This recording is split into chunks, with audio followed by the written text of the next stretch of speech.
Assalamualaikum warahmatullahi wabarakatuh. Perkenalkan, nama saya Nurul Hidayahni, Program Studi Pendidikan Bahasa Arab dengan NIM 2511203006. Di sini saya akan menjawab dan menjelaskan UAS dari mata kuliah Filsafat Pendidikan Islam dengan dosen pengampu Bapak Dr. Habib Anwar Al-Ansori, MPD.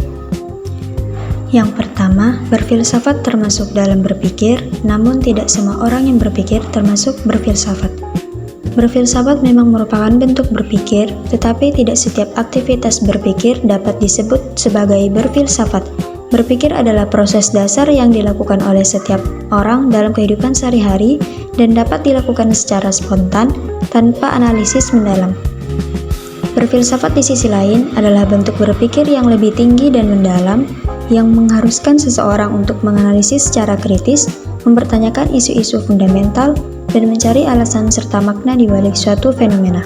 Oleh karena itu, setiap orang berpikir, tetapi tidak setiap orang berpikir secara mendalam, kritis, sistematis, dan reflektif seperti dalam filsafat. Berfilsafat adalah berpikir secara mendalam dan terarah untuk menemukan kebenaran-kebenaran yang lebih mendasar. Yang kedua, hubungan antara filsafat, pendidikan, dan manusia. Filsafat, pendidikan, dan manusia saling terkait. Filsafat memberikan landasan untuk memikirkan sifat manusia, tujuan hidup, nilai-nilai, dan kebenaran. Pemikiran ini membentuk dasar bagi arah dan tujuan pendidikan. Pendidikan berfungsi sebagai proses untuk membentuk manusia sesuai dengan nilai-nilai dan pandangan yang ditetapkan oleh filsafat, sehingga manusia dapat berkembang secara utuh, baik secara intelektual, moral, dan pribadi. Dengan demikian, filsafat menjadi landasan, pendidikan menjadi proses, dan manusia menjadi subjek dan tujuan dari kegiatan-kegiatan ini secara keseluruhan. Yang ketiga, definisi, latar belakang, mengapa perlu dikaji, manfaat, tinjauan, dan ruang lingkup filsafat pendidikan Islam. Definisinya, filsafat pendidikan Islam adalah kegiatan berpikir menyeluruh dan mendalam untuk merumuskan konsep, menyelenggarakan, atau mengatasi masalah pendidikan Islam dengan mempelajari isi kandungan makna dan nilai dalam Al-Quran dan Al-Hadis. Latar belakangnya muncul sebagai respons terhadap kebutuhan untuk memahami pendidikan secara komprehensif, tantangan zaman, perkembangan pemikiran, dan kebutuhan akan sistem pendidikan yang sesuai dengan nilai-nilai Islam. Mengapa filsafat pendidikan Islam perlu dikaji? Agar pendidikan memiliki arah yang jelas, landasan nilai yang kokoh, dasar pemikiran yang benar, dan tidak bertentangan dengan wahyu. Manfaatnya, menguatkan landasan pendidikan, memperluas wawasan, melatih pemikiran kritis, memperkuat identitas ilmiah Islam, dan membangun sistem pendidikan yang bernilai. Tinjauannya mencakup ontologis, yaitu sifat manusia dan pendidikan, epistemologis, yaitu sumber pengetahuan, dan aksiologis, yaitu nilai dan tujuan pendidikan. Ruang lingkupnya terdiri dari tujuan pendidikan Islam, pendidik, peserta didik, kurikulum, pendidikan, dan lingkungan. Yang keempat, perbedaan aliran filsafat. Yang pertama, aliran progresivisme. Progresivisme menekankan pada aspek psikologis dan sosiologis proses pendidikan. Artinya bahwa peserta didik dipandang sebagai subjek yang aktif dalam kegiatan belajar, bukan objek pasif yang harus menerima segala materi yang diajarkan. Yang kedua, aliran esensialisme. Esensialisme berusaha mencari dan mempertahankan hal-hal yang esensial, yaitu sesuatu yang bersifat inti atau hakikat fundamental atau unsur mutlak yang menentukan keberadaan sesuatu. Yang ketiga, aliran perennialisme. Perennialisme berfokus pada nilai-nilai dan prinsip-prinsip yang bersifat universal, tetap, dan tidak terikat oleh perubahan waktu.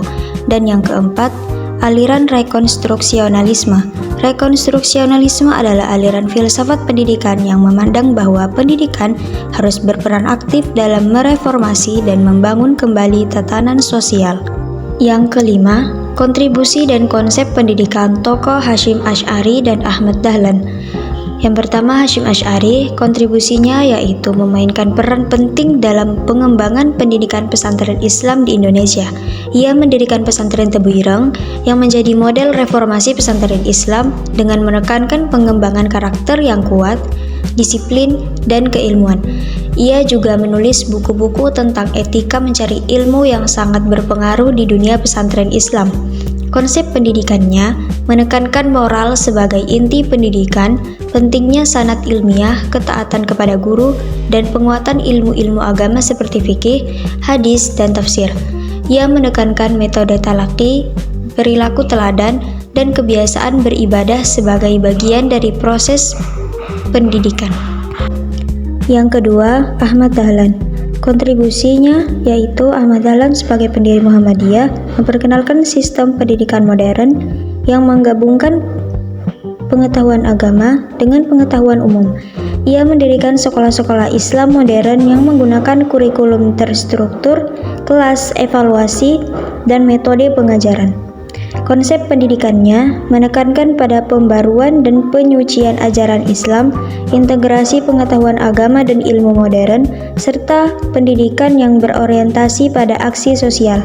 Ia memandang pendidikan sebagai sarana untuk membentuk individu yang berilmu, dermawan, dan bermanfaat bagi masyarakat.